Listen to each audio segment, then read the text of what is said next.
ভালোবাসা, ছোটদের অনেক অনেক আশীর্বাদ। আমরা এখানে এসেছি আজকের দিনে, জ্বলছে আলো, মায়ের মুখেদের হাসি।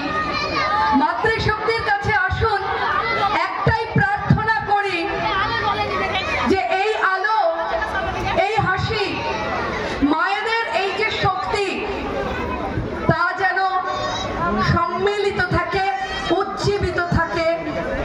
যেমন করে 9ই আগস্ট এক রাক্ষসের হানায় সোদপুরে ওই যে বাড়িটা, যে বাড়ির একটি মেয়ে কষ্ট করে পড়াশুনো করে ডাক্তার হতে চেয়েছিল এবং মেধাবী একজন ডাক্তার এমডি করেছিল চেস্ট নিয়ে, অর্থাৎ যেটা সব থেকে কার্যকারী ভূমিকা,